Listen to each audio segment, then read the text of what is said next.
আসসালামু আলাইকুম রহমতুল্লাহ। সুপ্রিয় দর্শক, আজকের ভিডিওতে আমরা আলোচনা করব এমন সহজ 10টি আমল সম্পর্কে, যে আমলগুলো যদিও ছোট কিন্তু তার ওজন এতটাই বেশি যে তা 7 আসমান এবং 7 জমিন সমপরিমাণ হবে, এবং তা কিয়ামতের দিন আমাদের নেকির পাল্লাকে ভারী করে দিবে। প্রিয় দর্শক, আজকের ভিডিওটি অত্যন্ত গুরুত্বপূর্ণ হতে যাচ্ছে, তাই ভিডিওটি শেষ পর্যন্ত দেখার অনুরোধ করছি। তাহলে চলুন মূল ভিডিওতে ফিরে যাই।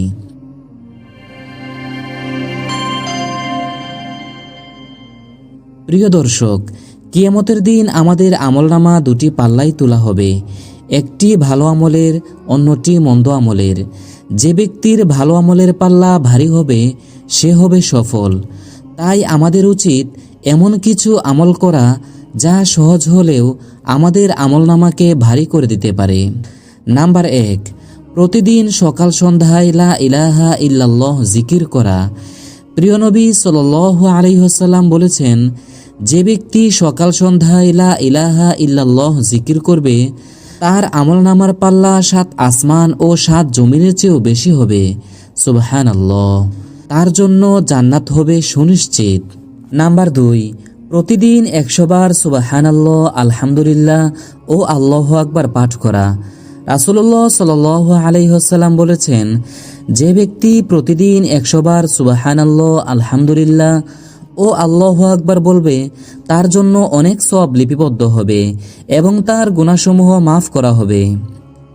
নাম্বার 3, সূরা ইখলাস বেশি বেশি পাঠ করা। রাসূলুল্লাহ সাল্লাল্লাহু আলাইহি ওয়াসাল্লাম বলেছেন, যে ব্যক্তি একবার সূরা ইখলাস পড়বে সে পুরো কোরআনের 1/3 পড়ার সওয়াব পাবে। নাম্বার 4, দোয়া ও ইস্তেগফার করা। রাসূলুল্লাহ সাল্লাল্লাহু আলাইহি ওয়াসাল্লাম বলেছেন, যে ব্যক্তি আস্তাগফিরুল্লাহ বেশি বেশি পাঠ করবে আল্লাহ তাআলা তার দুঃখ কষ্ট দূর করে দিবেন এবং তাকে অকল্পনীয় জায়গা থেকে রিজিক দিবেন। নাম্বার 5, দুরূদ শরীফ পাঠ করা। রাসূলুল্লাহ সাল্লাল্লাহু আলাইহি ওয়াসাল্লাম বলেছেন, যে ব্যক্তি আমার প্রতি একবার দুরূদ পাঠ করবে আল্লাহ তার উপর 10 বার রহমত বর্ষণ করবেন। সুবহানাল্লাহ। নাম্বার 6, সালামের প্রচলন করা। রাসূলুল্লাহ সাল্লাল্লাহু আলাইহি ওয়াসাল্লাম বলেছেন, তোমরা পরস্পর সালাম প্রচার করো, তাহলে তোমরা পরস্পরে ভালোবাসা স্থাপন করবে এবং জান্নাতে প্রবেশ করবে। সুবহানাল্লাহ। নাম্বার 7, সদকা করা, যদিও তা সামান্য হয়। রাসূলুল্লাহ সাল্লাল্লাহু আলাইহি ওয়াসাল্লাম বলেছেন, সদকা কিয়ামতের দিন সওয়াবের পাল্লাকে ভারী করবে। নাম্বার 8, গোপনে চোখের পানিতে আল্লাহকে স্মরণ করা। রাসূলুল্লাহ সাল্লাল্লাহু আলাইহি ওয়াসাল্লাম বলেছেন, যে ব্যক্তি নির্জনে আল্লাহকে স্মরণ করে এবং তার ভয়ে কাঁদে সে কিয়ামতের দিন আরশের ছায়ায় স্থাপন পাবে। সুবহানাল্লাহ। নাম্বার 9, অন্যের দোষ গোপন করা ও ক্ষমা করা। রাসূলুল্লাহ সাল্লাল্লাহু আলাইহি ওয়াসাল্লাম বলেছেন, যে ব্যক্তি অন্যের দোষ গোপন করবে কিয়ামতের দিন আল্লাহ তাআলা তার দোষ গোপন করবেন। নাম্বার 10, পিতামাতার সঙ্গে সদ্য ব্যবহার করা।